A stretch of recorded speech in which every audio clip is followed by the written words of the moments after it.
right, everybody, welcome to another episode of the Perceptive Podcast, where we examine the art and science of games. I am Josh Blaser, and we have another great cast lined up for you. Normally, we talk to a lot of indie developers and first-timers and enthusiasts here on the channel, but it's always great to talk to people who work on the publishing side as well as other aspects of game development. So my guest tonight is the CEO of the indie publishing firm Vicarious PR, and he's here to talk about his company as well as useful tips for indie developers, and also kind of give us a rough idea of the state of indie publishing, especially over the last 4 to 5 years and how much things have changed. So please welcome to the stream and cast, Michael Brown. How are you doing?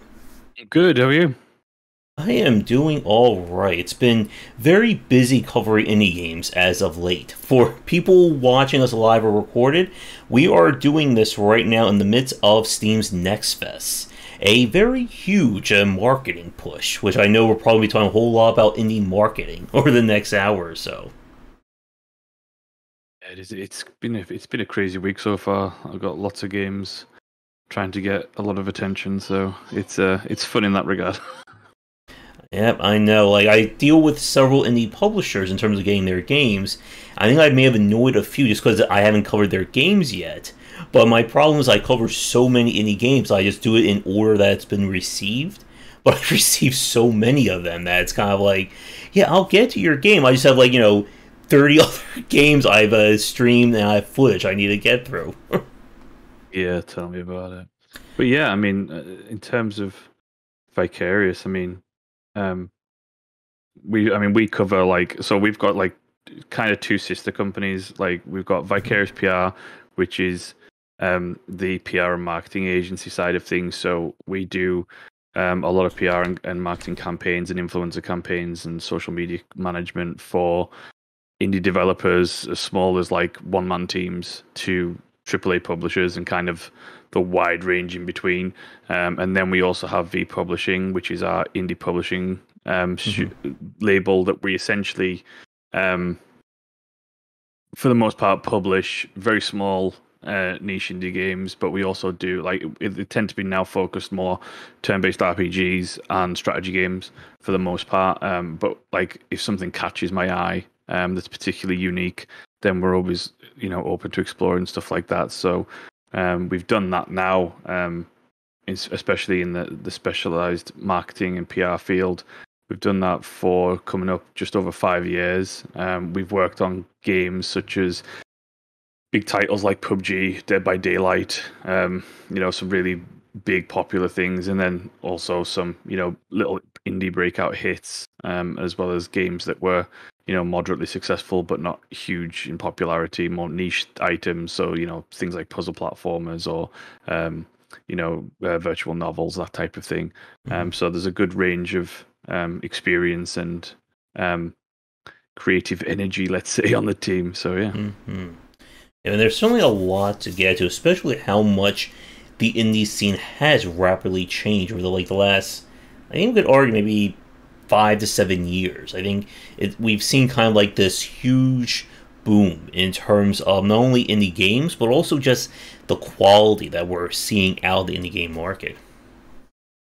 Yeah, there's always major shifts. It feels like a major shift in the industry comes every couple of years, whether you wanted to or not. Ultimately, in some ways, it's easier than ever to get your game out there, but simultaneously more difficult than ever to get noticed, which is kind of the double-edged sword of it, right? Because especially in the last several years, we've seen indie games go from being very, very prominent, and then the so-called indie apocalypse happened, which definitely certainly affected some, but I would say that there were others that kind of skirted through that pretty well.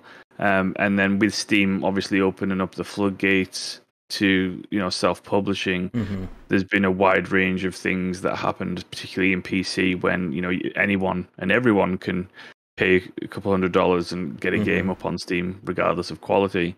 But the biggest challenge from a marketing perspective, especially in the last several years, has really been how do you stand out in the crowd when you have hundreds of games launching every single day?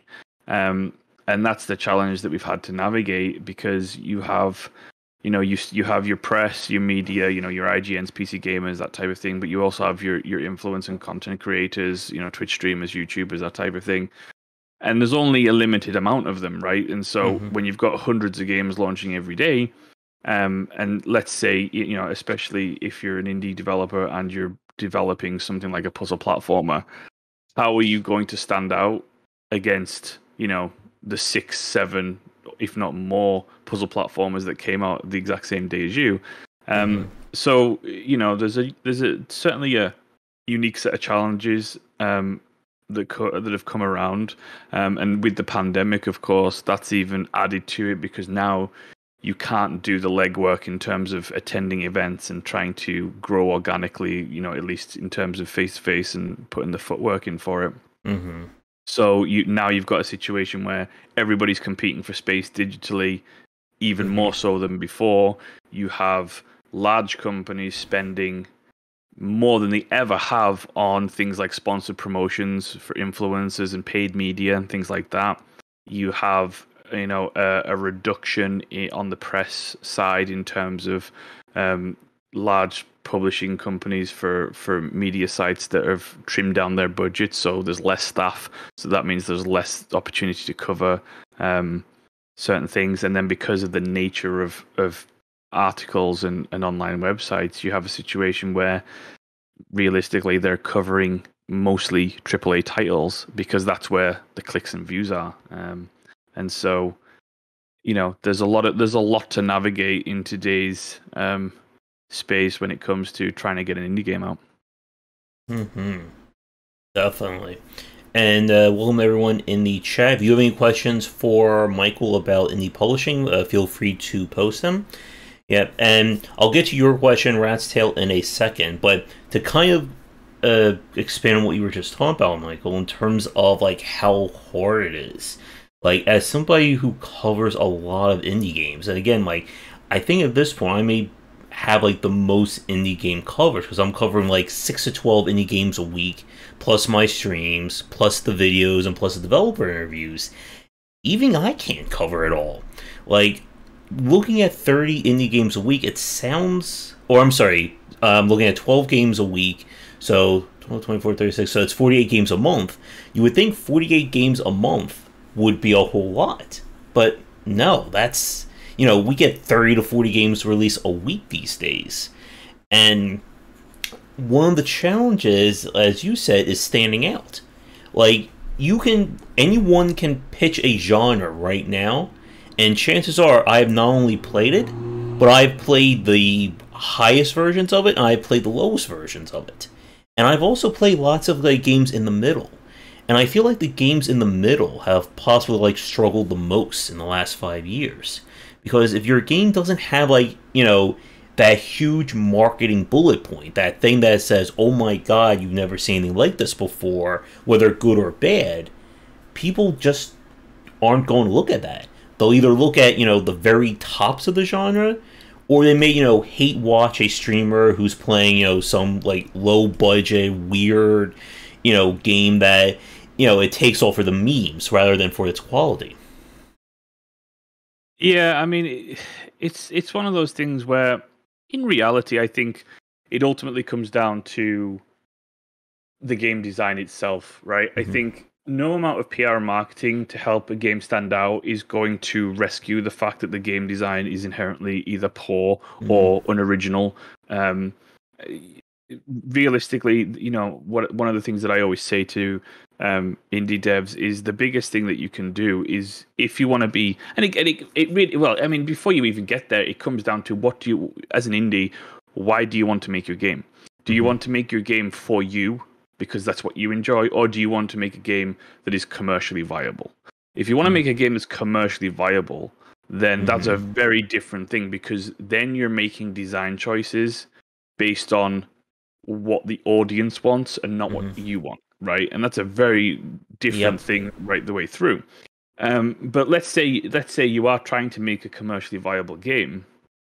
I think one of the big things is people, they focus too much on the successes of the past as reference points to what they should do. And the problem inherent is that you kind of, whether intentionally or unintentionally, you start copying what other people have done, whether it's in game design, whether it's in feel, whether it's in, you know, the marketing of the title and the branding. And that can just lead you down a path that's never going to succeed, because what worked for one game 3 years ago is just not going to work for you now. Yep. And so one of the things that I always like to tell developers to do is, you know, concentrate on your branding first and foremost. And that because one of the things that one of the big mistakes people make is that they leave branding and marketing to after they've developed the game. And it should never be an afterthought. What you should actually do is think about those things at the very start, even before you've got probably an alpha build. Because when you seriously sit down and spend a lot of time considering your branding, how you want to portray the game, how you want the game to feel, what are the target audience looking for in their games, what things, you know, haven't really been, what kind of combinations haven't been done. Has there been like a steampunk puzzle platformer with time dilation in there? And, you know, has there, you know, look for like the unique opportunities in there, because doing that branding early on is ultimately going to inform your design choices all the way through development. And that will make a very different game, whereas if you start with the development and just make a game, by the time that you're actually considering those different hypotheticals and all of the different variables when it comes to branding and marketing, you'll end up in a situation where it's too late to make any massive feature changes to the game, and so you're stuck with what you've got. And I think, you know, that is a really important tool, because to make a commercially viable game, it's not necessarily about reinventing the wheel. You don't have to innovate to the point where, oh my God, you've never seen this before. It doesn't have to be like that. But what it does have to do, it has to grab people's attention, and it has to be good from both a gameplay perspective, but also from a visual perspective. Now, I'm not a big fan of people saying, well, only graphics and visuals matter. That's not inherently true.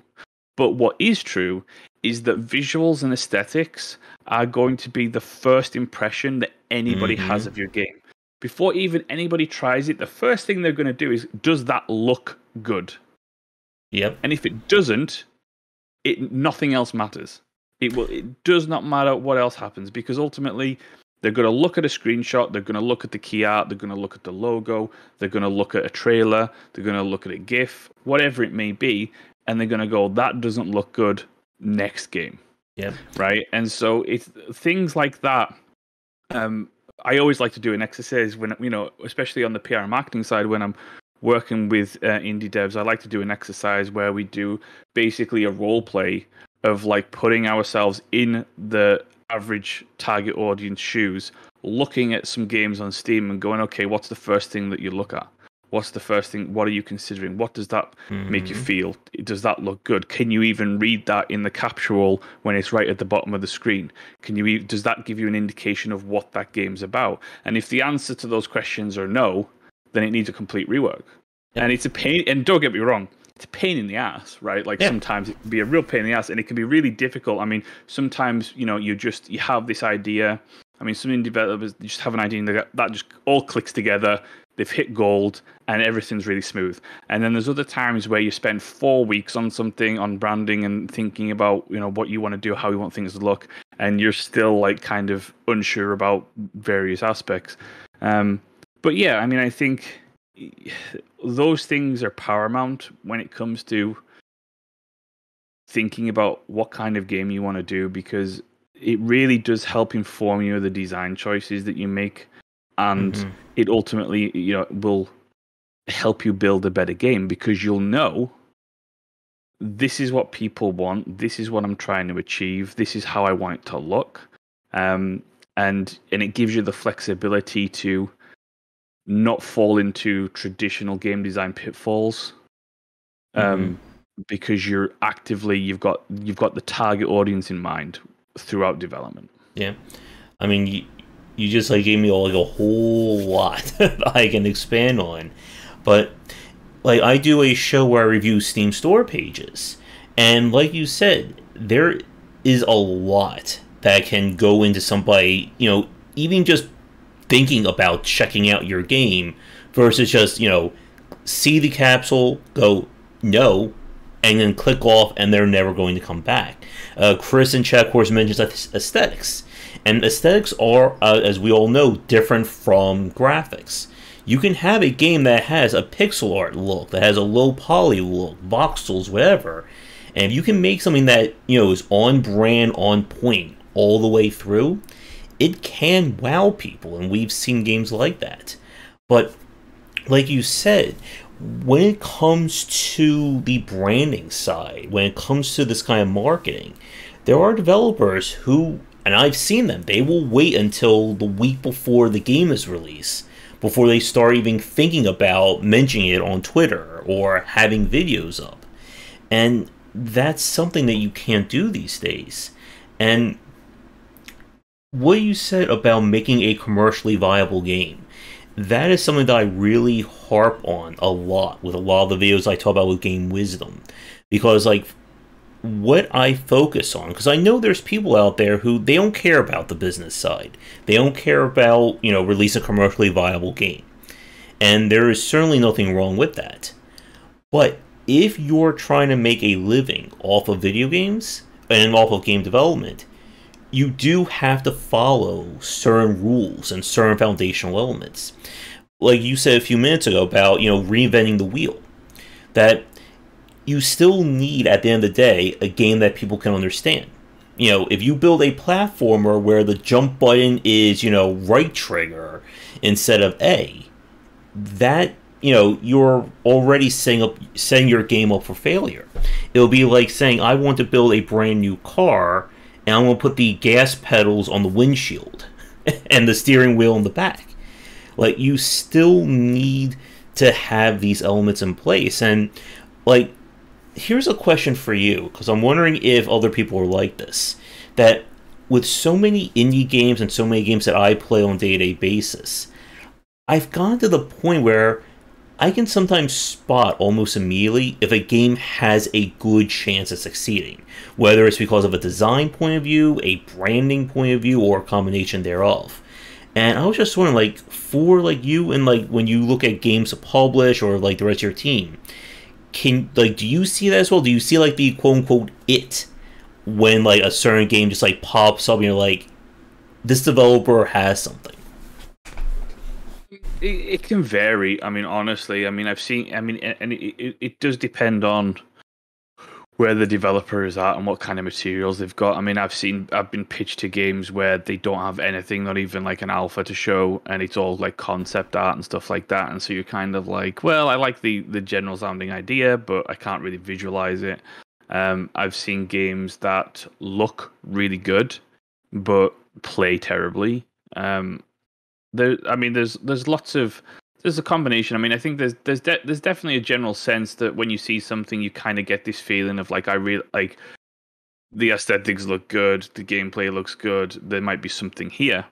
But that can also sometimes be a bit misleading, because I've seen plenty of games that everything from a at least visual point of view and gameplay point of view looks good, but then once you get into the core gameplay loop, you find like an hour in it's really boring, and you're just kind of like, yeah, I'm bored of this now. So there is a certain degree of I like to say luck, but I think there's more to it than just. I always like to say I'm a big Star Trek fan, right? So there's a famous Captain Picard quote where he says, "You can make no errors but still fail." Mm-hmm. And that I've seen many cases where from every aspect of the game, it's all put together really nicely, and you look at it and go, that will succeed, and then it flops. And there's sometimes something ethereal about that, whether it's it didn't land with the audience. It was maybe on the tail end of a trend. So, for example, a zombie game comes out that looks, an indie game, zombie game comes out, and zombies have been over for 12 months, and no one cares about them anymore. There's all kinds of things like that. There's no guarantees. I think there are certain games that right off the bat you can look at and go, I need to give that more attention. But I don't know if there's, and if there is, I'd definitely like to get one if there's a crystal ball to success, because if there is, I think I'd pay a lot of money for it. I keep saying that if I can do a presentation about how to succeed in the game industry, I'll never run out bookings, if I can crack that code. And yeah, it is very tough for a lot of developers. And like you said, I've seen as well, luck is sometimes a factor, whether you wanted to or not. I have seen fantastic games that I've loved still get maybe less than 100 reviews on Steam. And I think, again, whenever I have these discussions about the marketing and publishing side of the indie space, I always have to bring up the fact that when it comes to Steam, Steam is still the de facto best platform out there. But at the end of the day, Steam doesn't necessarily care about your game. They care about making money. And if you don't bring to the platform a high quality product, nothing Steam is going to do is going to magically make your game succeed. And I feel from a lot of games that I see that a lot of developers still don't have that understanding. They think that if you go onto Steam or if you just have good gameplay, all the chips will fall into place. But I'm sure for yourself, and I'm sure for anyone else watching this who does indie game publishing, whether on the small side or the larger side, understands that, unfortunately. Yeah, I mean, I think I hear that argument a lot where people say, "Well, I've got a good game, so it's going to succeed," and I'm like, "Well, if that's the case, why did AAA companies spend millions of dollars on marketing?" If that would be, it makes no sense. They wouldn't need to. They would just need to make a game. They would need to make another Battlefield or whatever, and just put it out there, do no marketing, and it should sell millions of copies, right? By that logic. The key is a combination. I mean, realistically, the key to success is a combination of different factors. One, good game design, good gameplay, good aesthetics. Everything has to be right with the core game. Then you have to have a good execution and a good strategy for your marketing campaign. And that has to reach a critical mass of people, because ultimately, the more eyeballs you get on the product, the more chances that you have of actually succeeding in turning those people into players. And then there is obviously a little bit of luck involved in terms of whether people pick it up. But I think there are many things that you can do throughout your PR and marketing and throughout your game design to ensure that you give yourself more probability of success than someone who doesn't do those items. Making sure that you're doing all the things that you're supposed to be doing through development, making sure that you're building community through development with development diaries and Steam blog posts and social media posts, and then starting your PR campaign right and contacting media, making sure you've got a good gameplay built, making sure you've got your press kit ready, making sure that you understand how to talk about your game and what's actually interesting about your game. And doing all of those different things ideally will culminate in some form of success. Obviously, there are limitations and variables with all of those items, but I think if you want to give it an honest try, it ultimately is. You have to go through that process and make sure that you can do everything that you can humanly possibly do to make that successful. But that being said, again, there's no guarantee of that, right? I mean, the game itself might be a determining factor in what type of marketing that you do, because you ultimately, for example, that Dragon Cancer was a fantastic game that sold very few copies because the game was 2 hours long. All YouTubers and influencers streamed it. Everybody saw the entirety of the game, and so didn't need to buy it anymore. And so that form of marketing really hampered the game more than helped. But when you have, a 60-hour RPG with really in-depth mechanics, you can show that game all day long, and that game's going to sell and sell and sell. And so, you've also got to understand your marketplace as well, because, if you're making a very short form experience that's high quality but short in length, then you need to understand that, like, maybe having streamers play it for 3 hours is probably a bad idea.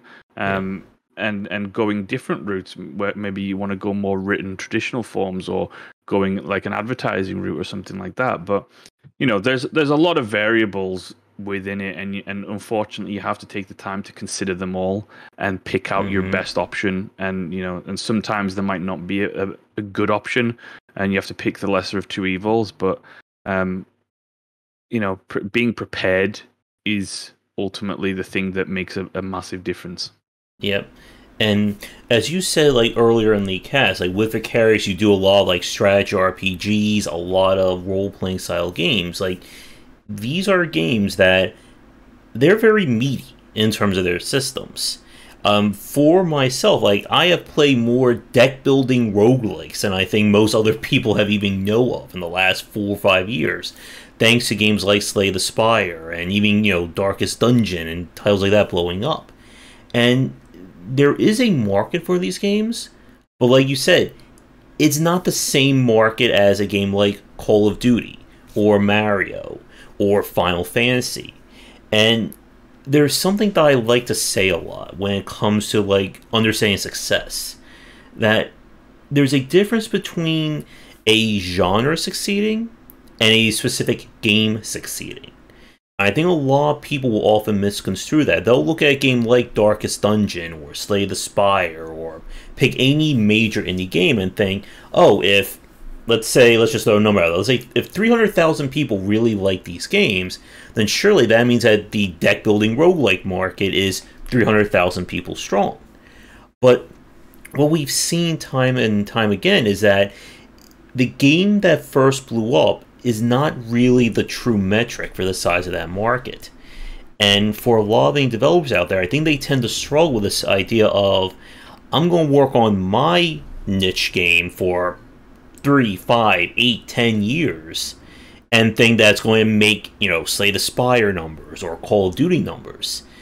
And a lot of the success, as we've seen, is understanding, what is the potential of this game. Because there are a lot of amazing games out there, but they're never going to get close to the same numbers just because of, the niche they're working in. And I mean, I love strategy RPGs. I love deck building roguelikes.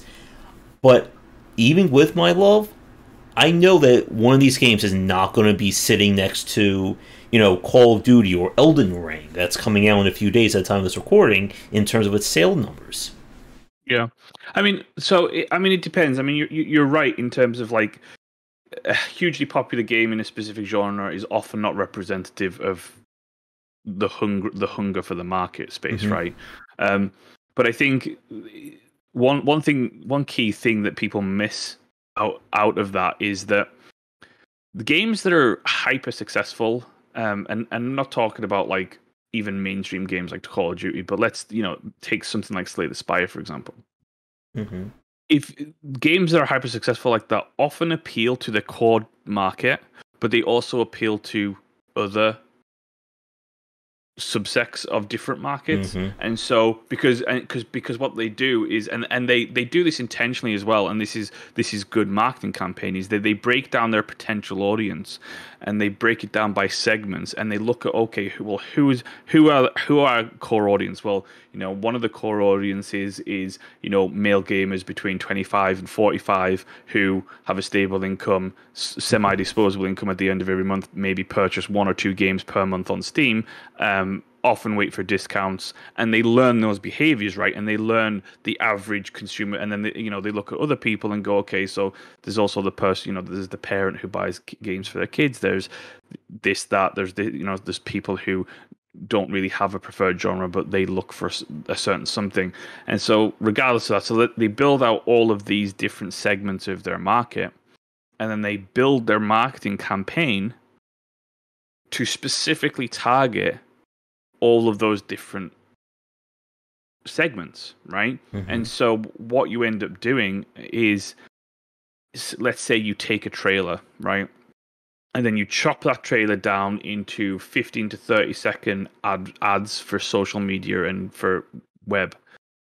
What they'll do is they will basically edit that 30-second clip differently for each different segment of that audience to appeal to a specific thing that they're looking at, right?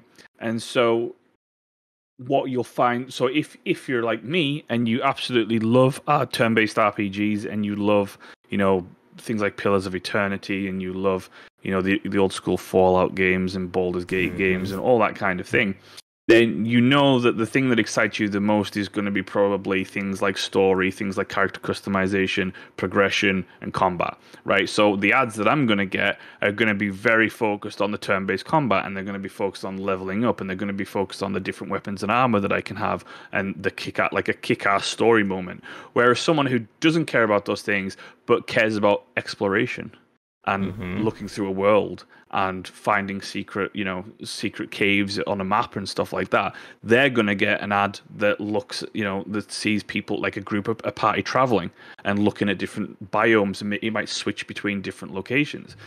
And that's the kind of thing that good marketers do, because they understand that not one specific type of gamer, whatever that actually means, is going to play one title. They're going to appeal to as many people as possible, pulling in on the different core points and the strengths of the title. And that's how hyper successful games get hyper successful. And again, there is a little bit of luck sometimes. All it takes is, one influencer to start a trend and go, this game's really cool. Look at, and there are some games specifically designed like that. I mean, take Goat Simulator, for example. That game is designed to basically go viral on YouTube and Twitch. And basically make people have a laugh with it. But, there are specific marketing techniques that you can do to really increase your market size. But again, it also but that requires a fundamental understanding of the product that you're making as well. Yep. And it requires a fundamental understanding of like what your core strengths of the title are, as well as how big you want to make it. And again, you also have to realistically define your own success. Like, what does success mean to you? 10,000 copies, 50,000 copies, 100,000 copies. Yeah. That's also a big factor as well. I mean, if you're an indie developer, for example, and you're making your first game, don't aim for 500,000 copies. Aim for 20,000 copies. Right? Aim for something that is going to help you break even, make enough profit to start your next game, and build your audience, right? And build your audience organically, build your fan base. And then the next game, you're like, okay, well, this is a bigger budget, bigger scope. We have established fans, so let's let's go for 50,000 copies. Let's go for 60,000 copies, whatever it is. But you've also got to understand your limitations and goals, because I get super frustrated with like certain companies. Like, I remember years ago when Square Enix said Tomb Raider was a failure, right? And that game sold millions of copies, and I'm like, how is that considered a failure? Like, is it a failure, or are your expectations like way out of alignment there? Like, yeah. And I think that's a really good point you said about how some of the better games they may not be explicitly designed to appeal to a wide audience, but the elements of these games can have a far-reaching effect in terms of who wants to play it. Chris and Chad brought up Slay the Spire. And again, like when we look at games that become these breakout hits, they typically have their core audience. But then they'll always have like that pulling in of people who, they may never have played a roguelike, or they've never played a tactical game, whatever. But this specific game speaks to them. Could be because of the marketing, could be the aesthetics. again, like, each game is different. When we look at something like the success of Hades, for instance, like, Hades really resonated with a lot of people due to the gameplay, story, and aesthetics. And when we look at these games that tend to succeed like this, like we said, like, you have to consider your core audience. You at the end of the day, you need to understand, okay, who's going to play this game? Is it going to be an RPG fan? Is it going to be a platformer fan? Whatever. But you shouldn't, have design decisions or marketing decisions that just limit it to that. And I think one of the big things that we've seen in the last 3 to 4 years has been this growing push for approachability and accessibility. That it's not just about making a platformer for the 10% or less who play Kaizo games. If you want to make a Kaizo game, you can do that. But you should have elements that can appeal to people who aren't grandmasters at platforming, or, the 2% who 100% every RPG they play. Yeah, I mean, it's very much about that. I mean, you have to make a game for your target audience, but you also have to make it accessible to people who don't maybe like a particular thing within that genre. I mean, games like XCOM, when XCOM came out again with the original, with Enemy Unknown and then XCOM 2, if you look at the way Firaxis changed XCOM, they made it inherently, they kept the same kind of core of XCOM, but inherently made it a lot more accessible, even for people who don't like, turn-based tactics games. What they did was they were like, okay, well, let's add a bunch of this in, change the aesthetic slightly, and made it very sci-fi, and people are like, oh, that looks really cool, I love sci-fi stuff, let's get involved. And, there's many games that do that, in terms of, look at Zelda's a really good example of this, right? So Zelda, if you look at the iterations of Zelda through the years, all the way back to things like Majora's Mask on the N64 and stuff like that, you can clearly see what they try to do with each game in terms of making it appealing to different audiences. Like, if you look at some of the mechanics in Majora's Mask, they made a game for an aging audience at the time, because they made a game that had a lot of inherent complex mechanics with the time mechanics that you had to work around and all these kind of things. And so it was very built towards a teenage to, adult audience. Whereas Breath of the Wild, right, if you look at the art style and the aesthetics and the gameplay, it's very much geared towards being accessible to as many people as humanly possible who want to play this nice open world game that looks great. And so it's super interesting to watch some games come out and see what they add in and what they take away, depending on who they're trying to appeal to. And and sometimes it can hurt the game design, sometimes it can help. It's the same almost trend. If you go back like 15 years, the amount of games with RPG elements didn't exist. Right, a first-person shooter was a first-person shooter. Right, a third-person shooter was a third-person shooter. An RPG was an RPG. A sports game was a sports game, and you had very, very clear lines. But now, look at the amount of games with RPG elements, with character progression, with some form of RPG progression in there, or strategy elements in there with base building. Like, you'll have a turn-based RPG, but you'll also have a system in place where you build your own town.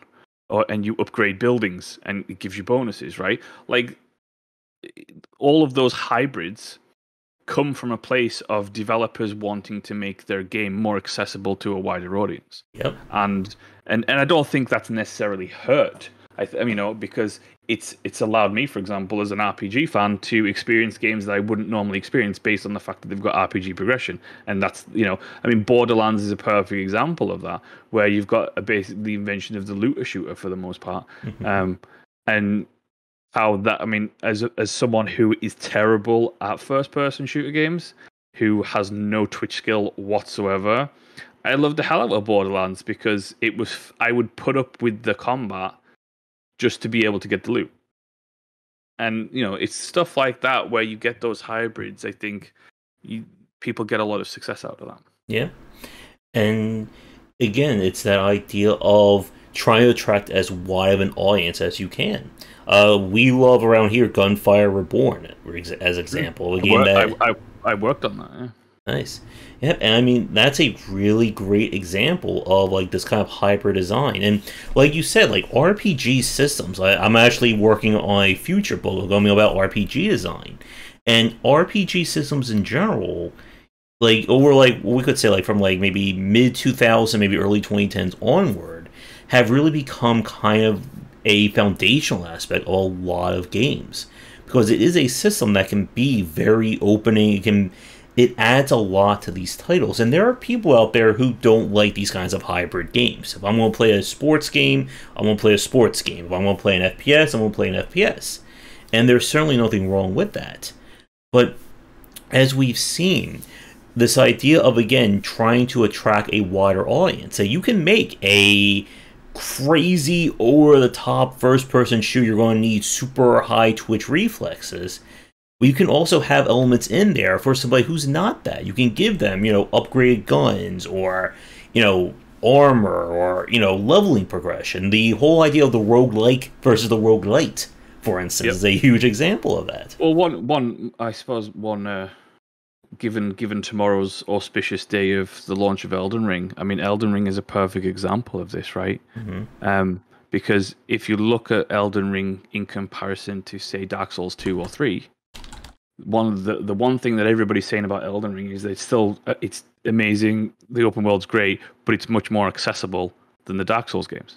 Now, why is it that a company like From Software would make a game that, given the success of the Souls series, would make a game more accessible? Is it perhaps to do with the fact that they want to sell more copies? And so they're making a game that's still difficult, and they've got that nice combination of, easy to pick up, difficult to master type thing. But they're making it more accessible because they want more sales and they want more players. And so, it affects that accessibility in making a game for a wider audience affects even, indies to AAA companies. Mm-hmm. Because everybody wants, a bigger piece of the pie. Yeah. And you scared me for a second. I realized I think you may be a day ahead of me in terms of time zones, because it's still the 23rd here. I looked at it and said it's due on the 25th. I go, oh no, is it coming out tomorrow? I completely forgot. And yeah, we could certainly talk about the idea of difference between difficulty and challenge, because that's another thing that a lot of indie developers, I think, tend to not grasp all the way, especially when we see developers trying to copy stuff like 1001 Spikes or La Mulana. And I think, like we've said, I mean, we could sort of go around in circles about this, that there's a difference between a game that is challenging versus a game that just kind of pushes or prevents people from getting into it. And this goes back to Chris's point from earlier about how games that welcome new players, it is, I think, an art in of itself in terms of getting that on board. Very much. I mean, I always say to a lot of developers I work with, right, one of the biggest important things about your game is the first hour. If you can't get a player past the first hour and give them, and it's not about hand holding. I hate when especially hardcore PC gamers say oh well, I don't want to be handheld. It's nothing to do with hand holding. It's not about bashing somebody over the head and saying you have to go here and then do this and then do this. It's about providing an experience that's intuitive and flows really well, so that you're able to pick up those mechanics, understand the core gameplay, understand what you're supposed to do, pick up the controls relatively well because you should at least be proficient enough to handle the next couple of hours of slow difficulty progression just based on the first hour alone.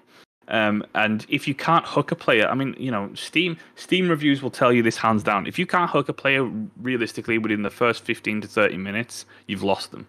Yep. That's it. That's a refund right there. And then if your game suddenly drops in quality within the first kind of 1 to 2 hours, that's a refund right there.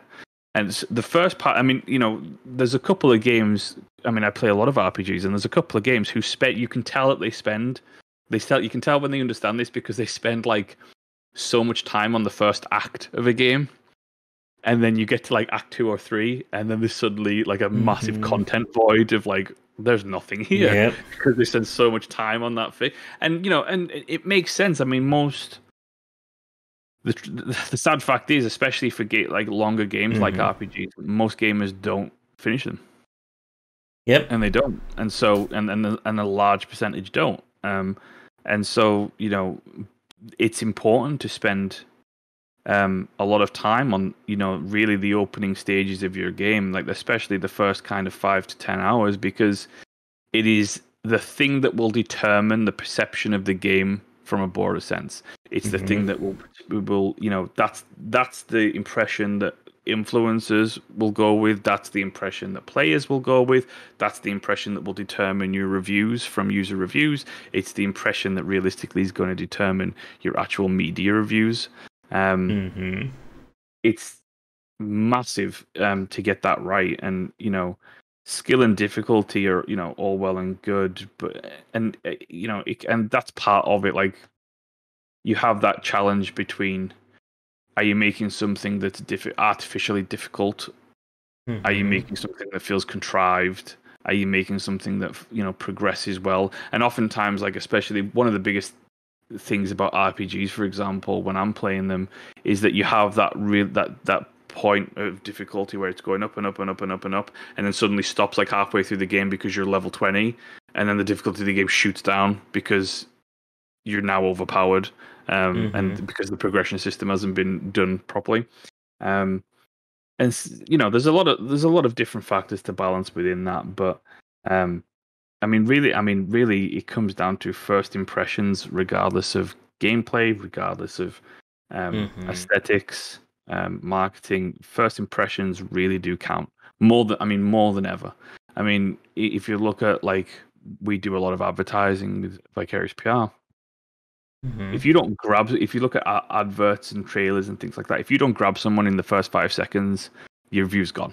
Yep. That's the reality of it. I mean, and I know a lot of people sit there and go, well, that seems like a ridiculous attention span, and I watch things for more than that, and you may well do, but when you're talking like on average across the board, hundreds of thousands of views, if you don't grab someone's attention in the first 5 seconds, that's about, on average, about 90% of your views gone. Yeah. I mean, like, for myself, I've said this plenty of times, that a game has realistically 5 to 10 minutes to convince me to keep playing it.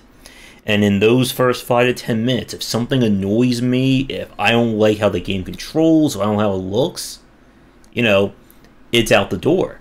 Because there are way too many games to play these days.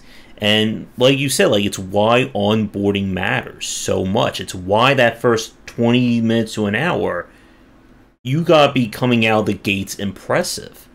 I do a show where I review the completion rates of games, and I see the very same thing. There are a lot of games that you would think, 80-90% of the players who say they love this game, they must have beaten in this game, right?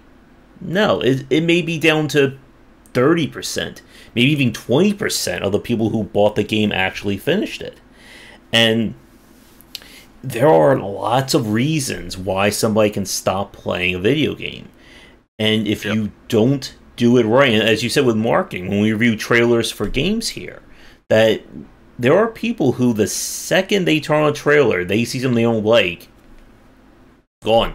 They're not going to check it out. And I think there's another challenge for a lot of indie developers that, and again, like, this is why I talk about myself as being kind of like the middle ground between the consumer and the enthusiast side, or enthusiast and developer side, that at the end of the day, I want every game to succeed.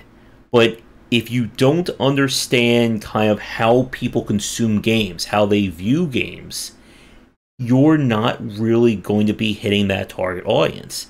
And like you said earlier, and what we've said plenty of times here, just having a good game, that doesn't qualify as a success, unfortunately. And developers have to understand that, like we've said, like, the perception of a game really does matter. Because it doesn't matter if your game is fantastic at the 30-hour mark. If hours 1 through 29, people get fed up and they quit playing. Yeah, I mean, it makes me laugh because as a fan of like traditional JRPGs, you know, it kind of goes against that old format where like the game would suddenly open up like 60 hours in, and you've got a completely different game, right? But I mean, it can be massively effective because the way that you present, especially the start of your game, is so important in, you know, getting people to continue playing, and also coming away from it with a positive experience, even if they can't spare, even if their time is limited. Because you also have to understand, like, a large portion of your audience is time constrained. Like, people have kids, people have marriages, people have jobs, people have social commitments, whatever it may be. Time is, you know, somewhat constricted, so they might only be able to play an hour or two, and then might not come back for 2 weeks until they get some more time. And so if that's all you're going to get, but that person will leave a Steam review at the end of that 2 hours, then you got to make it count, right? And so it's one of those things where, you know, there's so many variables to you know, game design and marketing, and making sure that all of those slot in correctly, and it's very difficult to do. And one of the things that I always say to developers, especially if you've got a small team, or like, you know, you're a solo dev, or you've only got a team of 2 or 3, like, PR companies like Vicarious PR are happy to help, and there's a lot of like content creators, podcasters, PR people who are happy to give you like solid advice and critique. So when you're feeling like, if you do feel overwhelmed, like, come and ask people for just, you know, say, hey, what do you think of my Steam page? Because I'm happy to tear it down. I don't mind telling you that it's awful. It's not a problem. And it's one of those things, right, where, like, you know, trying to get feedback early is going to be critical. Oh, and yes. don't, you know, because don't leave it late. Like, don't leave it till after the game's finished. Don't leave it till, you know, you've hired your artist and you've decided to go on, you know, and pick an art style that's not going to age well. Think about these things in advance and figure out that you have, you know, what you're trying to achieve with your game, what you want your target audience to understand, how accessible your game is, and you know, lay that all out. And it's going to take time to do, but it's worth doing. It really is. Yep. And another thing that I say to a lot of developers is that it's not magic as to why a game succeeds or fails. Like, a game doesn't just appear one day and it gets 5 million copies sold, or everyone picks it up and every YouTuber and influencer wants to play it. There's oftentimes a ton of work that goes on behind the scenes. Like I said at the start, like, I get emails, I sign up to multiple press agencies and press key request sites and stuff like that. And I will get emails from developers and publishers 5 months out, 10 months out, telling me about, you know, some game coming up, you should keep an eye on this. And then I'll get something maybe a month or two before the game's release saying, would you like a key?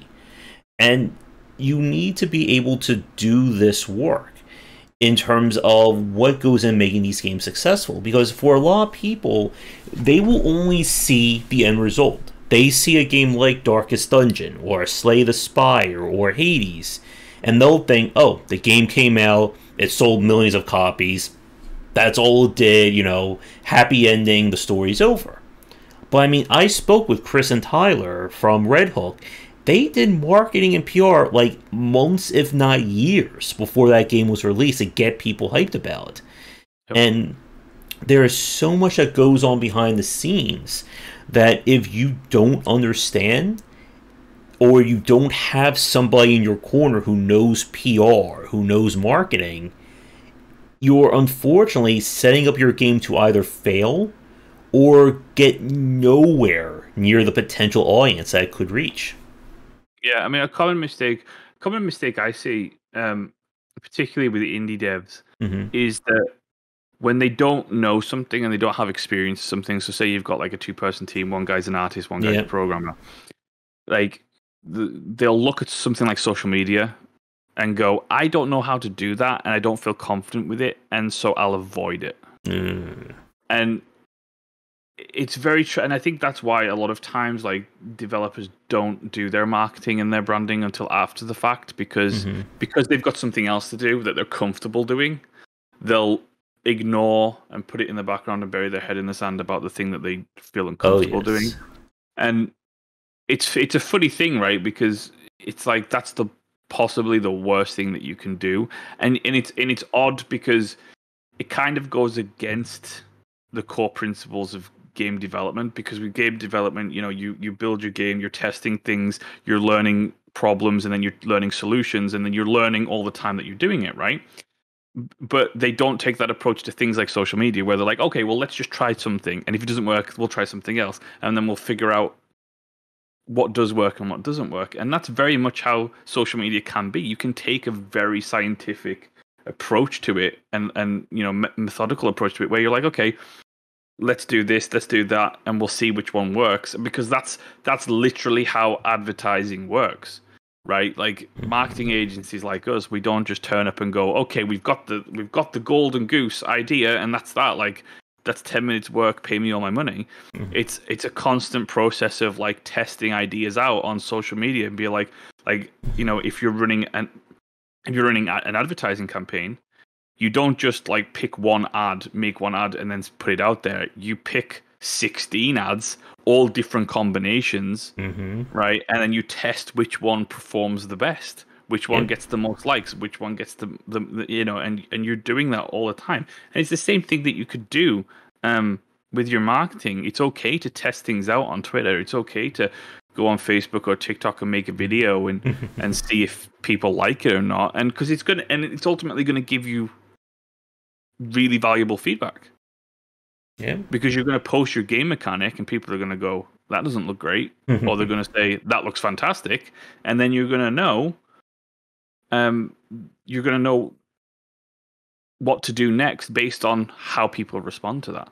And so it's one of those, there's lots of things that you should never avoid stuff like that. If you are doing it yourself and you're not hiring a PR agency or you're not hiring someone to do it for you, never avoid it. In fact, start it early so that you can get that initial phase of like, I don't know really what I'm doing out the way, and then you can find your flow. Yeah.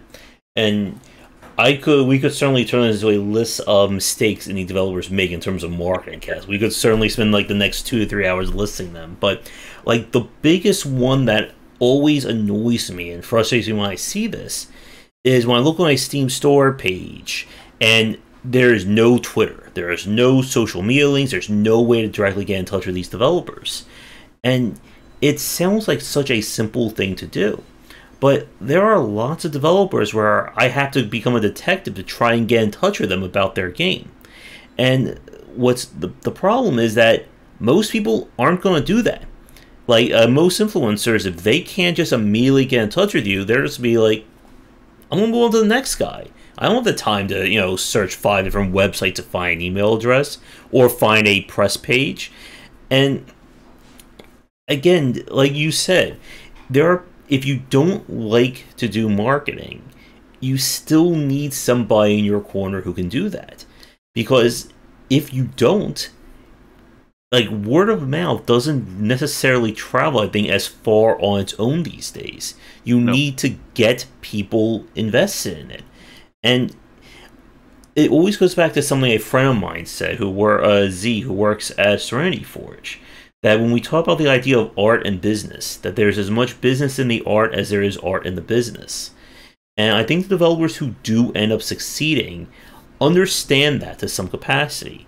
That, yes, I want to design the best game I can, but I also want to make sure that people know about it. That my trailer is really good.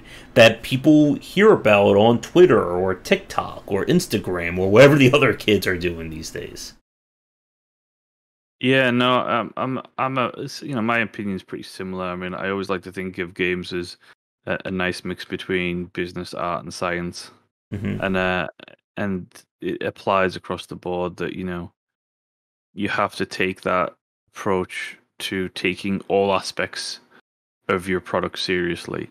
And there's it's very surreal sometimes, because having worked in other industries, video games is one of the only industries where people make products that they don't intend to sell.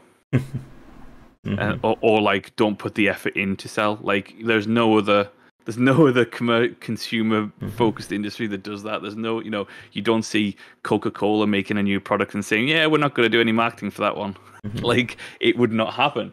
And so it's just it's a weird one, but I think there's, it's all about preparation. I think if you can prepare things in advance and take that really seriously, then it makes everything else that follows much easier.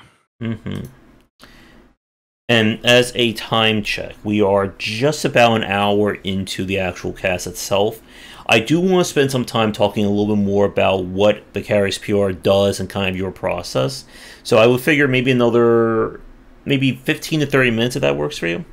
Sure. Okay. And this will be the time for those of you watching this live. If you do have questions about indie dev marketing, about Vicarious, get them in the chat and we'll go through them as they come in. And a question that came in way at the start from Rat's Tail is, for Vicarious, what's the best way for developers to reach out to the firm about, publishing or pitching their game to you? Usually, I mean, I always like, it depends. I mean, if they're coming to the PR and marketing agency side and they want us to work on their marketing and PR side, then usually just a simple like breakdown of the game is enough, and with some keys. We always like to play the game ourselves. We don't like to represent products that we don't play, because it's very hard to hold a conversation with somebody when you don't know what you're talking about. Yeah. Then on the V publishing side, we tend to only really accept pitches from RPGs and strategy games, but like we do kind of cross the boundaries every now and again for a project that's unique. The best kind of pitch for that is usually for a publishing pitch, because you tend to want funding from us. We kind of expect developers to be prepared and know what they're talking about. Like, I don't want to have to do the legwork for you on a pitch. So, tell me about your game, tell me about your plan, tell me about the costs associated with it, tell me about your timeline. Like, what are your milestones? How long is it going to take to get this done? Do you have the team? What's your experience? And like, ideally have a good understanding of your market, like, because it's not necessarily my job to figure out who your target audience is, because if I have to do that, then I don't understand. I have no faith in that why you're making your game. Because like, if I'm having to figure out who we're going to sell this to, that's not a great pitch for me making my money back. So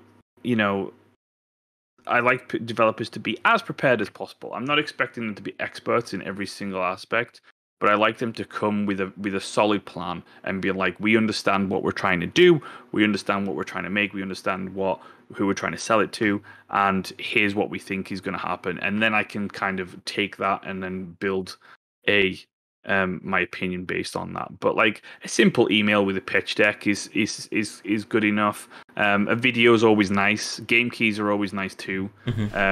Any kind of visuals, so I can see what things look like. Even if you only have a vertical slice, like, it's always nice to get a rough idea, whether it's like an in-game screenshot from the Unity build or like, even some concept art. But as much as possible, more is always better. I don't need like a huge backstory. Like, I don't need to know that like you were inspired by video games at 11 and then you had, hardships at 15 and video games saved you. Like, I don't need to know any of that information. Like, it just needs to be very straightforward, to the point, but contain enough information where, I don't have a ton of questions. Like, the questions outside of a pitch deck should really be like, maybe logistical, or maybe like a negotiation on financial, or maybe, different aspects. But if I come away from a pitch having so many questions about every single aspect that it's ridiculous, then the pitch probably wasn't that great. Like, I should come away from it with a very firm understanding of the game and what it is and what it's trying to be. So I guess as a question for me, like, in terms of Vicarious PR, like the services that you provide, do you do, like, besides like funding development, do you also just do like smaller roles in terms of just like the PR side? Like, I guess like what are services like kind of like the developer wants to get in touch with Vicarious? Like, can you offer them? Oh, so if they're looking, so for publishing, it's if they're looking for publishing, then it would be V Publishing, and they'd be going to we do like development funding, but we also do like sometimes like we have developers who finish their game basically, and they just need funding for they want someone to take care of the PR and marketing side of things, and so we can do that. There's localization and quality assurance and things like that we can take care of, but it's kind of dependent on what the project needs rather than like fitting a template.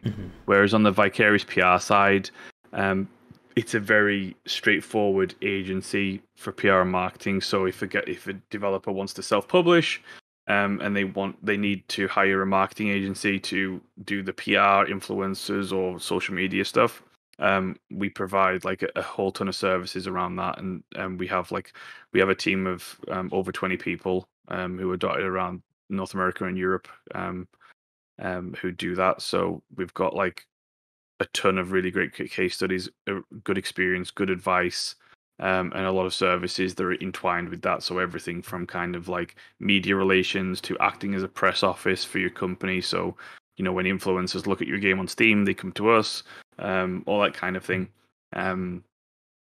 So we do that, and we kind of tailor those campaigns around the game as well. So we don't just do like template robot emails that spam everybody and hope for the best, right? Like we kind of dig deep into what the game is, what the themes are, what the unique mechanics are, and then we build a campaign based on that and based on the target audience, with always that in mind, in the fact that you're trying to target people. And so so that's essentially what we do. And then if you want to show us your game and get feedback, or you want to inquire about our services, then you can just head on over to our website and send us a message. And again, like having like not be a one size fits all approach is, I think, a very good idea, because there is a lot. Like we said, like every game is different, and how one game appeals to someone may not be how a game appeals to other people. And I will often get like emails from PR companies, like 3 or 4 different emails on the same game. One is, do you like splattering enemies and slicing heads and blowing up things? You won't play this game. Do you like amazing stories and ridiculous plots? You won't play this game, and so on. And again, it goes back to what we said at the first hour, that you need to understand what are the core marketing points of this game, and how many ways can you appeal to those different people. Like we tend to target people like, so instead of sending out like mass emails, what we tend to do is be like for example, for Game Wisdom, right? What we would do is we'd go onto the YouTube channel and we'd watch like 3 episodes. Like, say if we wanted you to like do a review on a game, we would like watch a game that you've done similar 2 hours, and then we'd pick up points of like, let's say, you reviewed a puzzle platformer and you didn't like the controls, and then so the way that we would email you is we'd be like, hey Joss, how's it going? I recently saw your video on this game and noticed you didn't like the controls. Well, funnily enough, we've got this game right now that's coming out soon, and it fixes that exact problem that you were complaining about. Would you like to give it a shot? And so it gives you a little bit more personalization, but also it makes you understand that we did actually watch the piece of content, and it's not like some just generic introduction. That is an interesting point, because I talked with Zach Barth and I played Space Chem and games like that I'm horrible at. I have received emails from developers and publishers saying, hey, I see you play Zachtronics Space Chem. We like to play our very complicated game. I'm like, I'll play it, but I am terrible at these games. Like, do not expect me to be the master. I think some people think that I must be like some programming genius because I have a Space Chem and TIS 100 video on my channel. Yeah, that'll be it. But yeah, no, I mean, there's lots of things that we like to do to make it, feel more like a human talking to a human rather than a template robot email. Mm-hmm. So I'll get to Chris's question in a second, but one thing I want to ask you about. For developers wanting to reach out to Vicarious, this is something I always ask like a lot when I talk to indie publishers. How early is it good to reach out to a publishing? Like, are we talking about, when the game is 6 months out, 1 year out? Is there like a general timeline, or does it depend? I think it depends. I mean, it depends on what you want and what you're looking for. I usually say if you're looking to get a PR and marketing agency and you're looking to self-publish, earlier the better. Mm-hmm. Reaching out early, because then you can get the advice and do all the prep work and stuff like that, and then always actually start the campaign later. For a publisher, it really depends on what you're looking for. If you're just looking for like PR and marketing stuff and localization, let's say, then probably like 6 months to a year or so out is probably good, like a good minimum. But I would say any time after that, before that, is fine for anything else. I don't tend to. This is a personal preference. I don't tend to like developers coming pre-alpha, or if they do, at least not pre-vertical slice.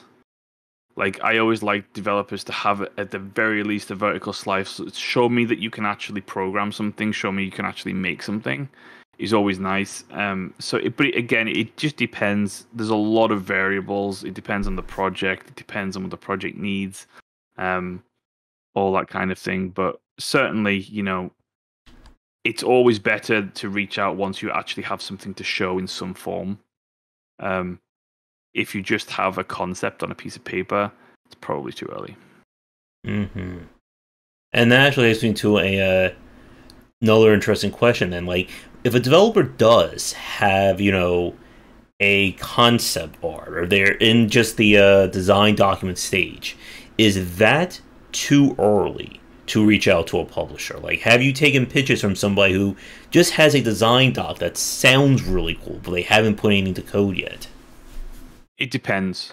So it depends on the developer, really, because if the developer's made games before and they've got an established track record of delivering, then that's a different story. If it's a first-time developer and they've never published a game before, and they've never successfully completed a single game, then that's way too early, because I have no confidence in your abilities at all, because I've got no proof of your abilities at all. Whereas if you're a developer that's maybe published 1 or 2 games on Steam and I can see the games are complete, then I've got a lot more confidence in that you can do what you say you're going to do. It's all about trust and confidence, right? Like, if you can prove to me that you can do what you say you're going to do, then there's going to be no issues. But if you're coming to me with a dream and an idea, but no real, evidence that you could pull something like that off, then I'm probably going to say no. Yeah. I mean, it's just how I actually worked with my first published book. That it took years to get my first contract because nobody knew who I was. It took years of writing on Game Developer, making videos, working on Medium, and building my name up for somebody to reach out to me and say, hey, would you like to do a book? And now, like today, it's a lot easier. And I always think that's like the hardest thing for people starting out in industries like this, is that foot in the door. Because your first game is going to be, the bullet point as onto you as a developer and you as a company. And I've seen this, I'm sure you have as well, that there are some first-time games that are fantastic, that it surprises me that this is the first game from this group of people. But conversely, I've seen first games from people who are unfortunately terrible. And it really depends. And sadly, like we've said, like that first shot is oftentimes all you're going to get for somebody to look at you and even consider, wanting to support you in the future. Yeah, I mean, it's a weird scale, right? Because from a publishing perspective, it's difficult to judge where somebody's at in terms of their abilities as a programmer or their abilities as a game designer, because there's such a scale, right? There's people who picked up Unity yesterday, and there's people who've been, programming for 4 or 5 years, and even people, and I've seen developers who've programmed for several years and still have a pretty limited understanding of the software, and so it's such a scale, and there's such a wide range of different proficiency levels in terms of how good they are at programming, what their level of understanding of the technology is, that it's this is why I ask for the proof, right? Because you're just like, just because you attended college for 4 years doesn't mean that you're a programmer, and just because you call yourself a game developer doesn't mean that you can make a game. Show me that you can actually make it. I mean, I always say to people, if you're just starting, and you've just left college, or maybe like you're changing careers and you want to become an indie dev, like just make a small game. Just make a very small, simple game, and at least you've got something in your portfolio. Like, I made this. I made it from concept to start to finish. I did all of it, and because I understand that you're not an artist, for example, right? So I understand that your pixel art is probably bought on Unity Asset Store, and that's okay. Like, I get that. Like, I'm not expecting it, but show me that your game mechanics work. Show me that your code is optimized, whatever it may be. That's going to get you a lot more trust than turning up empty-handed. Yeah, and like your point about just because you call yourself a game designer, or just because you play a lot of games doesn't mean you know design. It's the same thing with programming and so on. That you have to show people, and these knowledge bases are very specific. And I could rant about understanding game design for like the next hour and a half, but I will resist the urge for that. A question that came in from Chris. Let me pull this back up really fast. Oh, here it is. What is your elevator pitch-like summary to good marketing? Like, do you have a checklist or some basic points about what is good marketing? Depends. I always like to say that good marketing is just a direct multiplier of a good product. Because you can't have success without marketing, but vice versa, marketing can't be successful without a good product. And I think that if you've got a good game, then good marketing will just lead it to success. And there's one of those things where there's so many variables in terms of all the different pieces that make the puzzle that is marketing. It's one of those things where I think one of the fundamental misunderstandings about marketing is how broad it actually is. It comes down to, like, marketing can influence pretty much everything about anything that you make, from the core concept to specific features to how you interact and talk about the game, to everything, right? And it's not. People like to think of it as like this thing that you do when you want to sell something, but it's not inherently. I think people think of it as like salesmen. People think of marketing as like being a salesman, and it's not. Marketing is fundamentally, what marketing is about is understanding who you're trying to sell it to, because you can't do anything without that fundamental understanding of the product and who you're trying to sell it to. And then comes the art, and it's kind of like a good marketing is a mix between art and science as well, because you kind of like, you can have a good ad that is programmed correctly in terms of the audience and the demographics and everything like that, but if the creative itself, if the actual video is terrible from an art standpoint, then you're not going to get anywhere. So yeah, I mean, I think it's one of those things that's a necessity, and I think people fundamentally don't understand what really marketing is about. It's not about ads. It's not about talking to journalists. It's not about doing advertising and social media. It's about representing a product in a way that appeals to a target audience and understanding where to find those people and how to talk to them.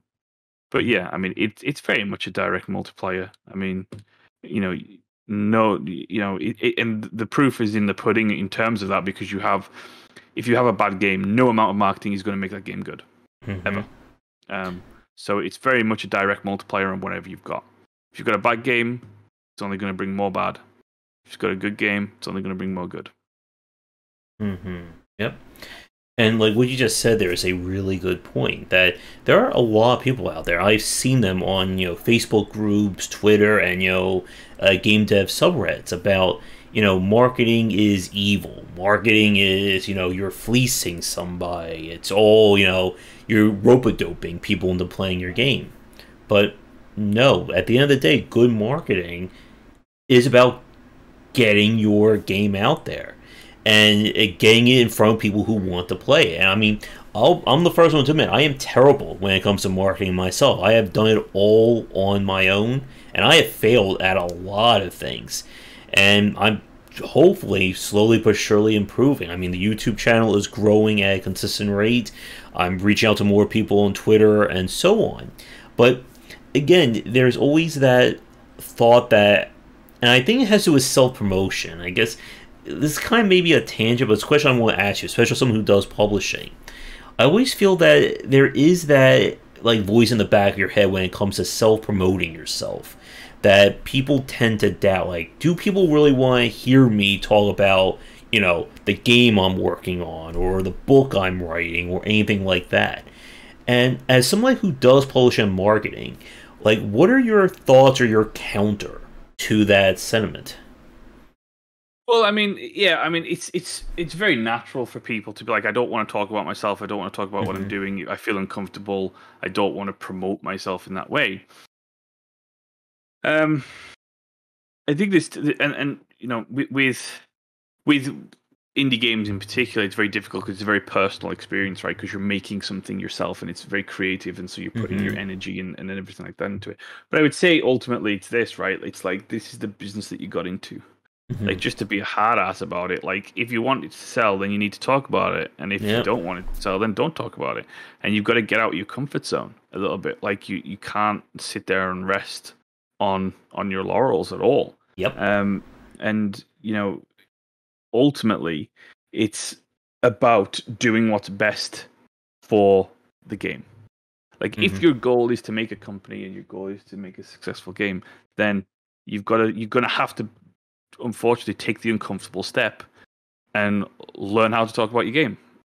And yeah, it's gonna suck, right? But name a job that doesn't have sucky parts, right? Like, I've never come across one yet. And so, isn't it better to learn to do it good, because it's an important part of making it successful? And yeah, so I mean, the counter argument is, really that it's tough. Like, you're gonna have to do it, or because if you don't, then you're gonna suffer the consequences. And so, and certainly, I understand that the impulse to be uncomfortable about talking about yourself and promoting yourself and stuff like that. But there's ways to do that if you learn. There's ways to do it without sounding really up yourself or self-promotional. And there's ways to market without being self-promotional as well. So yeah.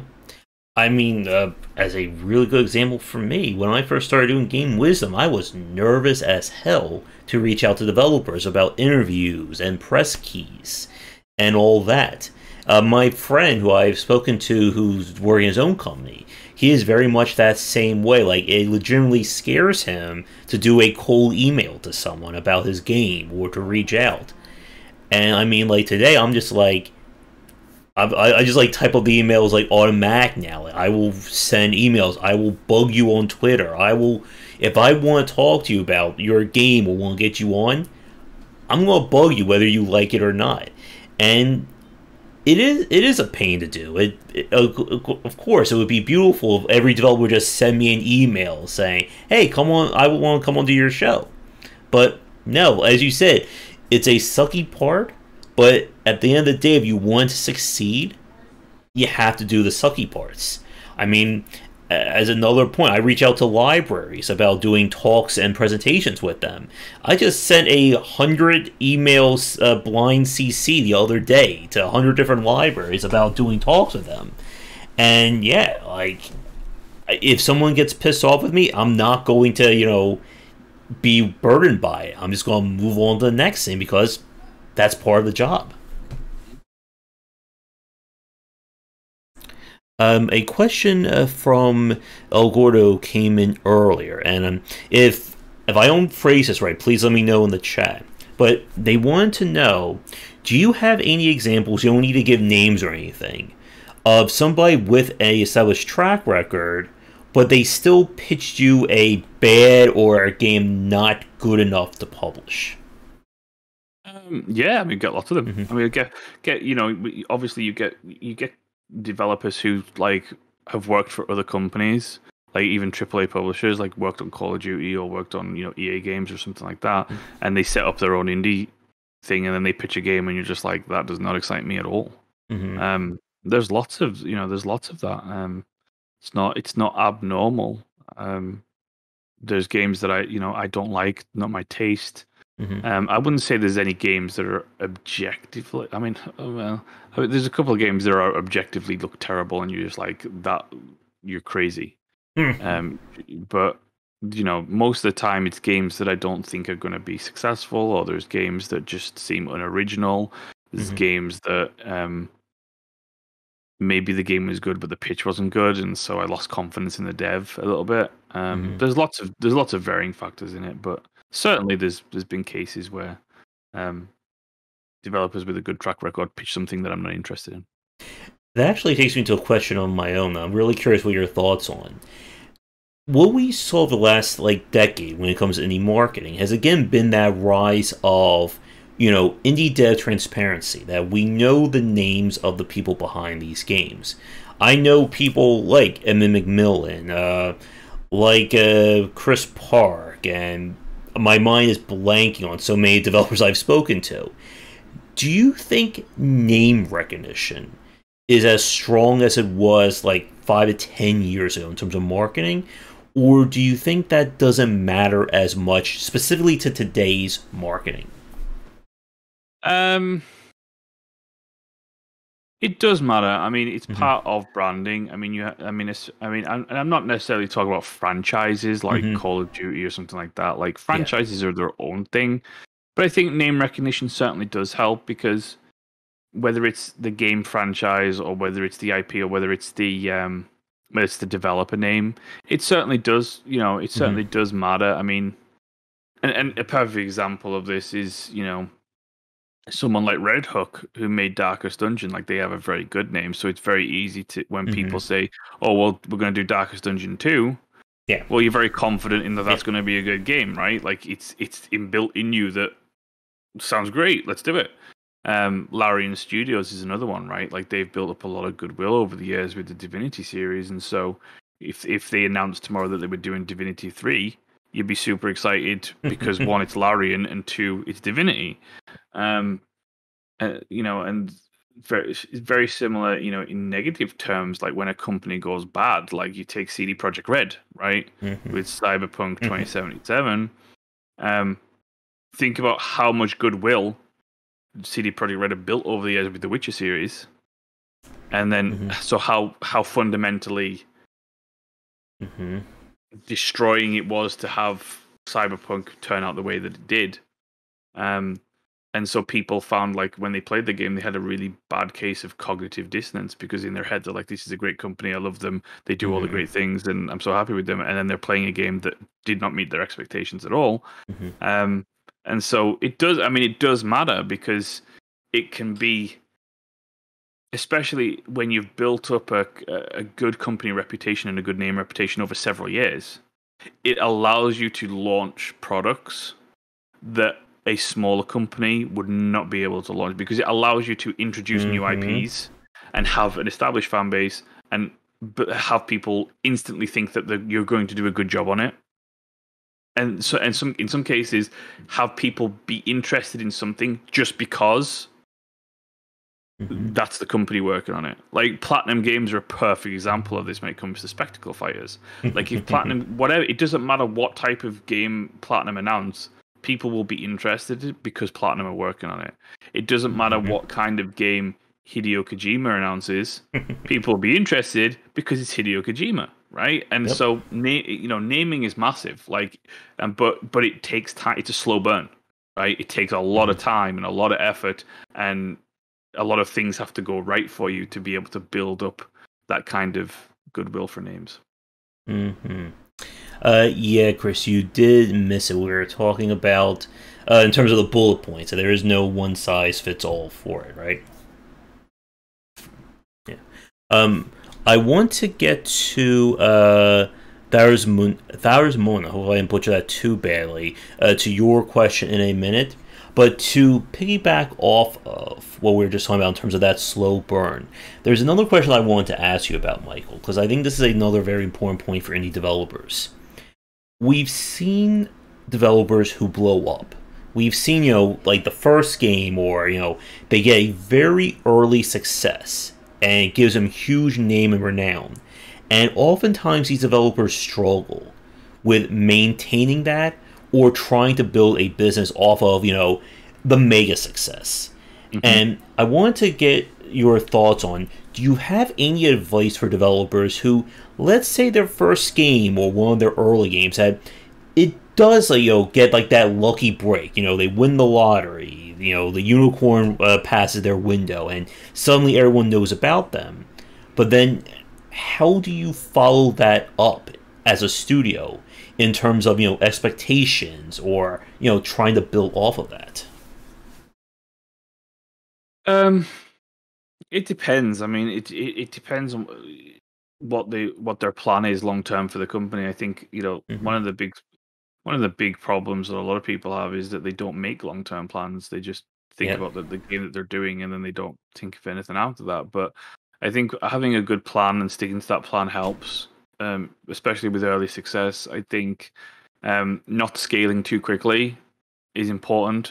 A lot of dev teams, they get very successful, like especially if they hit success, massive success on their first game, they like go from a company of like 3 to a company of like 50 overnight, and you're like, just take it down a notch there. Like, why not? Why are you trying to go from an indie game to a AAA game? Like, in terms of the next project, like they go like really big for the next one, and I don't like if they're not increment, because what they fail to understand is, just because you've got a fat bank account doesn't mean that your experience and that your creative experience as well has developed as much as it should have to create something of that budget. So why not instead just take the actual next step rather than going from 0 to 10? A lot of again, it depends. It's very situational, like that thing, because it depends on the developer, it depends on the personalities, it depends on what their plan is, if they have a plan. It depends on what type of game it was. Is it single player? Is it live service? Is it indie game? Is it AAA? There's a lot to consider when it comes to that. Okay, so to Desmond's question from earlier, is there an ideal format for the press email you send to people with a demo of your game? What grabs their attention? It depends on the game, but I like to make my emails as visual as possible because they're eye-catching. I like to spend a lot of time on making a really good subject header, so to make sure that it actually gets clicked on, first and foremost. I avoid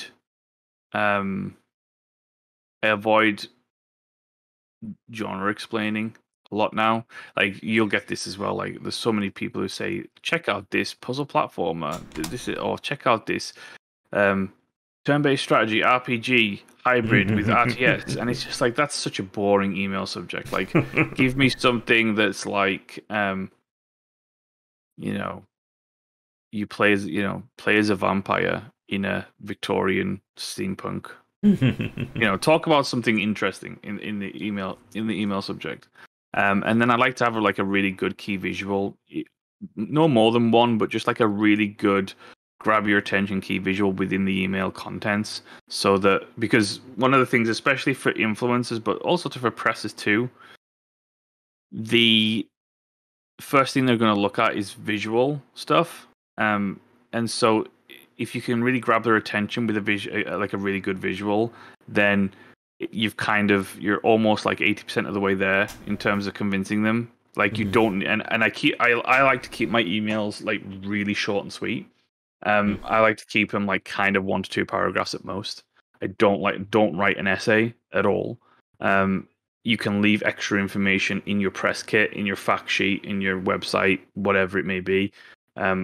But short, sweet, to the point with a really good visual is probably my preferred format, because I think it is it's the most engaged, and it really solves a lot of issues in terms of nobody wants to read through an email, and if you're thinking about like the person that you're emailing, they're probably dealing with potentially hundreds of other emails that day.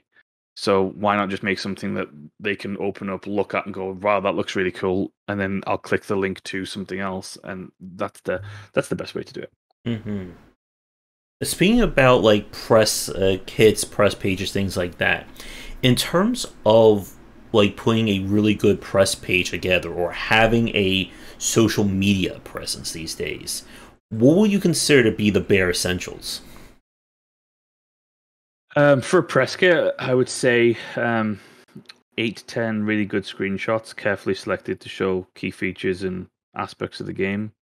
Logos, a bullet point breakdown of key features of the game, an introduction into the game, maybe like 3-4 paragraphs about like the game setting or the overall experience of the game. I would include influencer assets, so things like transparent background PNGs of major characters of the game or things like that. Make it easier for an influencer to create a kick-ass thumbnail. Contact information, pricing information, platform information, what platforms it's going to be out on, and then obviously trailers. But make sure to spend the time making sure that all the visual aspects, like the screenshots and things like that, are the best that they can be. It's worth putting the extra time into doing that. Mm-hmm. And in terms of having an online presence like Twitter, Facebook, stuff like that, how many, I guess, sources or how much like social media presence do you feel is a good thing for developers to focus on? It depends. I mean, you've got to make that judgment based on the resources available to you. Like, there's no point in having a Facebook page if you're not going to post on it, right? Like, I like to. I mean, and it depends on the game. Like, if the game is very visual, I always like to say like do maybe like a Twitter and a TikTok, as long as you're actually going to post on it. But assuming that you are going to put the legwork in and make the social content, then it's good to have presence on every platform. Inherently, but it also kind of depends on your target audience as well. So like if for example, that you're making a game that's going to be enjoyed by, let's say, older adults, then you probably want to go to more traditional social media like Facebook and Twitter. Whereas if you know that your target audience is probably 25 or under, then you're probably going to want to go to new social media like TikTok and stuff like that. So it depends on what you're comfortable doing as well as what you're actually going to do, because there's no point in creating a bunch of social media pages to have them be barren and empty. So yeah, I mean, there's lots to do. I mean, you could also just stick to Steam and engage your audience on Steam through discussions and blog posts. So there's lots to do. All right. Time check, we are over an hour and a half. I think we can begin to wrap things up. So for the chat watching, this will be officially last call for questions. If you have anything from Michael about Vicarious PR, indie publishing, anything along those lines, please get them in within like the next minute or two, because we're going to begin to wrap things up now. But this has been a really great chat, Michael, and thank you again for coming on. And if you or anyone else from Vicarious is interested in coming back to talk more about publishing and such, I'll be happy to have you. That sounds good. So, I guess to begin to wrap things up for today, one of the questions I want to ask you about, with regards to post-release, I think this is a very interesting point. What are your thoughts on, like, what do you do marketing-wise after the game is out? Because, I mean, we can talk about trailers, we can talk about reaching out to influencers and stuff like that. But once the game is out, once the store page is up, what do you think is like the next step, or is there a next step to marketing the game? Yeah, I mean, there's lots that you can do post-launch. I mean, obviously, if you've got a post-launch content plan, then there's going to be announcements for the content and all that kind of thing. You can do development blogs for patches. You can do, but if you've effectively finished development, there's re-engagement campaigns that you can run for influencers. I mean, things like Among Us is a perfect example of post-launch success, right? Where they ran influencer campaigns post-launch and nailed it one time. Right time, right circumstance, right wording, different pitch, different elevator pitch, whatever it may have been that time. But 2 years after the game's launch, went viral, made it massive. It's a perfect example of that. I mean, a game's not dead. That's not to say that you should fundamentally just keep throwing money into marketing and beat a dead horse to death and try and make something out of nothing. But I think there are certain times that it makes sense to try and push on. I mean, I've had games and I've worked on projects where the launch wasn't anything to write home about, and so we sat down and created post-launch marketing campaigns to try and play the long tail, right? Where we were like, okay, well, we're not going to see that like explosion of sales at launch, but what we might see is a gradual increase over the long term and as that builds, you might get to the point where you hit a critical mass with your target audience, and then word of mouth spreads and influencers jump on because suddenly it becomes viable for them to do so because now the game has an audience, right? So there's lots of different activations and different strategies that's available post-launch. All right. So we have a few rapid-fire questions that came at the end, so we'll go through these really fast, and then that will take us to the end. So, first question from Chris asks, what kind of game would you like to see be made? Gosh. I would like to see a turn-based RPG with a little bit more work go into the level design of games like that. I'd like to see more environmental stuff going on, particularly like I'd like to see take an XCOM for example, but have more fun with the actual level design itself, because it's very static for the most part in those games, and I would like to see the ability to really change environments up depending on what abilities you used, weather effects that change the environment as you progress through the battle. Even have the ability of like being like, oh well, we're gonna have you could put a trap down and suddenly you've like ruined half the map for yourself. One game that I worked on a while ago now was a game called Ring of Elysium, which was a battle royale clone for the most part, and at the height of Fortnite and PUBG. And what they did a really cool thing with their level design where players could actually the entire map was set in a ski resort, and players could actually set off a avalanche during the course of the match, which would basically destroy a big sector of the map and kill anybody inside. And it's just stuff like that. Like I don't think like the you need to reinvent the wheel with turn-based RPGs. I would just like to see a little bit of something different when it comes to either the level design or how things play. Add cool stuff in, weird and wonderful features. Just just have fun with it, really. Yeah, I would like to see that too. I mean, yeah, getting like more interactivity like that. I mean, I could rant and rave on about that, but I do want to But I don't want to keep us here for the next hour or two on that one. Let's see. The next question from Ratsail.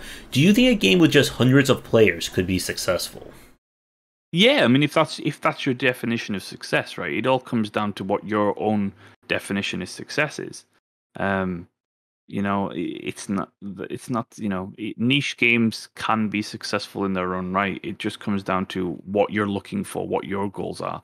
If you're making a game that you know is super niche and is only probably going to have a very a limited audience, then getting 500 players is great. It just comes down to what you define as that success. But that's not going to be success if your goal is to earn hundreds of thousands of dollars, right? Like it just depends on what your own success goals are. Mm-hmm. Yep.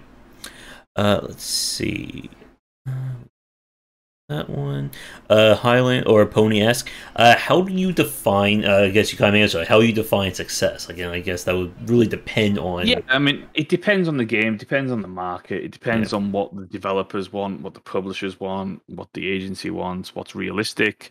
You don't want to blow smoke up people's asses and saying that they're going to get something that they're not. It depends on the market size, what's realistic for that market size. So there's a lot of variables in there. And again, it's not an easy thing to do because even big AAA companies get it wrong fairly consistently, right? So, it's one of those things that you have to judge based on all of those factors. Sorry about that, Pony. Okay, let me see. Alordo asked, what's the average time for the long game on a project from the marketing standpoint? It really depends. I mean, you're not going to spend like a year of marketing on a puzzle platformer that runs 3 hours long. I would say anywhere. I mean, the shortest time frame that we like to work with is about 3 months. The longest time frame we've worked is anywhere between 18 months to longer. I mean, we've worked on Dead by Daylight now for example, for coming up just over 2 years. I mean, it depends on the game and it depends on what the goals are. But I always say, like, for indies in particular, probably 3 to 8 months is probably your sweet spot. I usually like to get involved 6 months before launch because I think 3 months can sometimes be a struggle, especially with the amount of work that needs to go into building up a community from scratch and building up a fan base from scratch. So I usually say 6 months to 12 months is probably is good, but 6 to 8 months, depending on the budget, obviously, because that's going to be a factor. But yeah, somewhere in that region is probably ideal. But I would say that if you've got a game with a lot of meat to it, then probably you want to go longer. If your game's shorter, then you want to go, around the 3 month mark. Okay. And last minute question from let's see. Tharos Moon asks, do you have any tips for Discord? Do you use like Discord with marketing, or have you thought about with your marketing? Yeah, so Discord tends to be used for community management. I tend to like I like to funnel my other social medias into Discord. So I'll say for TikTok, I'll do like a TikTok video and let's say it performs pretty well, and then we get like a couple hundred followers, let's say. And then I like to try and get those people into the Discord so that there can be a lot more continuous interaction, and we can turn a potential fan into like a really loyal brand follower of the company or the product. Discords are tough when you have limited resources, though. Like, if you're like a solo dev, is it realistic to spend a lot of time on Discord managing your community? Probably not. I think it's very. It depends on what your time frame is. If you have a dedicated community manager, then that's a different story. Like, they can kit out that Discord and make it a really fun place to be. So yeah, I mean, it's one of those things that you have to first see if it's viable for you. But if it is viable, I mean, we always like to gamify our Discords and make them fun places to be and fun places to hang out. And we don't make them just game specific. Like, we have a good place to talk about the game, but we like to make, off-topic channels and places where people can just meet up to play whatever game that they're playing, right? Like, so if they want to jump on and play a game of D&D together, they can do that. If they want to jump on and play a first-person shooter and just have it be in voice chat, they can do that. So, yeah, there's lots of things. Yeah. I guess as a quick question that I just thought of, in terms of revealing stuff as a publisher or a developer or like doing marketing, when is there a right time to like reveal a new trailer or post screenshots? Like, is it, the second it's done, do you post it, or is there like a science to, do we post something once a week or every month or, stuff like that? Yeah, there is a bit of science to it. It depends on what you're doing. I mean, I like to make big announcements to media and stuff. I tend to make that early week rather than late week. Late week, kind of people are switched off by that point, and the engagement's less. For social media posts, is kind of trial and error a little bit, because you kind of got to figure out where the majority of your audience is and what the engagement looks like depending on the different times of day. So I'll do maybe 2 weeks of testing at different times and see which one works best. For assets, in terms of like deciding on when they're ready to go, it depends. I mean, again, you really should be planning that out in terms of a marketing calendar right at the start of the project, and you should be figuring out like when you want to announce things and what time is best, and because you want to obviously try and avoid the competition, which is never going to be 100% possible to do, because with so many games coming out every day, it's not going to happen.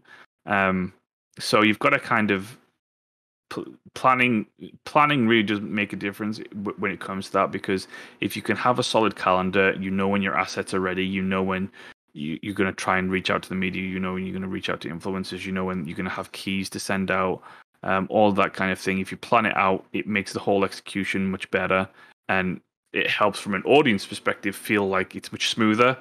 Whereas if you're just doing it as and when, it's kind of sporadic and there's no real flow to it. This is why I encourage developers to plan out their dev diaries at the same day of every month, so people start to expect it and they're waiting for the next one. So I would definitely do that.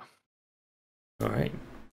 And 2 questions from Pony, and then I think that will take us to and we'll wrap things up after these 2. So I think we're after that for questions. So Pony asks, what do you think of announcements of announcements? As a player, it annoys him to read those. Yeah, I mean, it depends, right? I think so. For an unknown IP game, it's stupid. Don't do that. Nobody cares. For a big title that's a big franchise title that has a massive following, then that's a different story.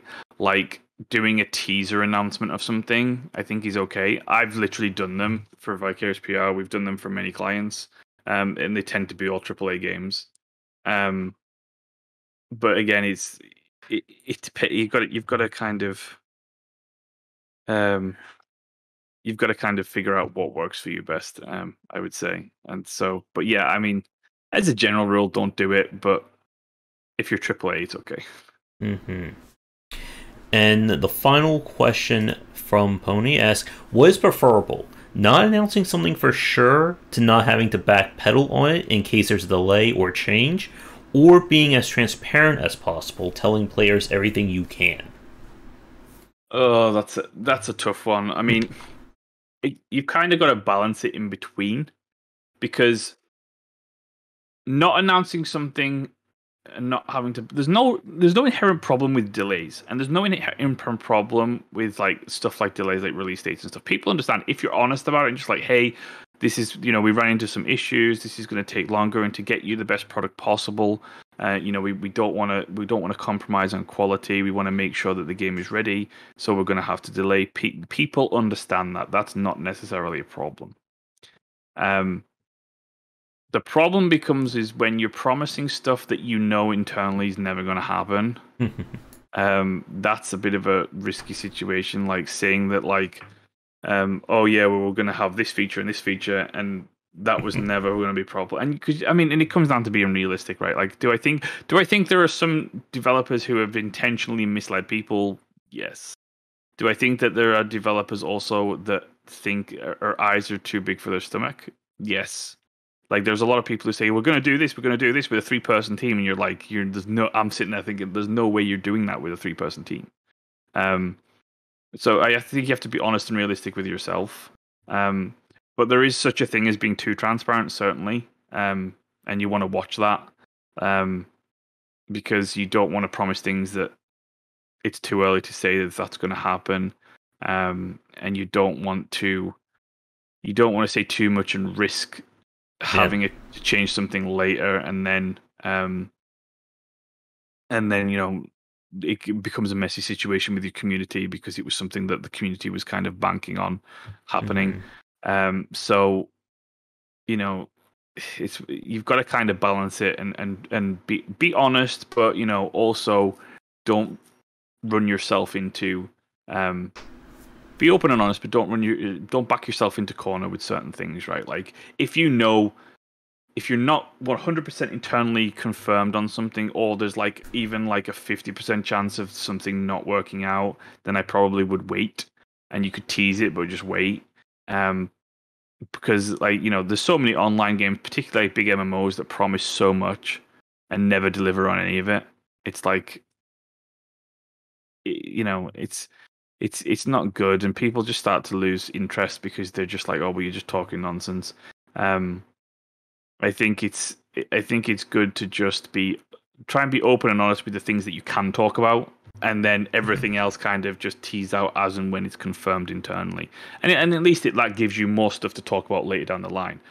So I think it's better to be safe than sorry, but don't feel pressure to not say anything at all, right? Like, there's a balance in there. Yeah, of course. All right, so with that, I think we'll wrap things up for tonight. So for you, Michael, do you have any final thoughts, final points, anything you want to kind of tie a ribbon on for our discussion today? No, not really. I mean, just make sure that you're taking your marketing into consideration early and planning ahead. And like I say, if you guys are making games and you ever want feedback and advice, feel free to come on over to Vicarious and send us some stuff to take a look at, and happily give you feedback as and when you need it. And if you want me to take a look at your game, or hopefully find any game-breaking bugs when I play it live on stream, please get in touch with me, because I'm always looking for games to play, as a few of the developers watching know. But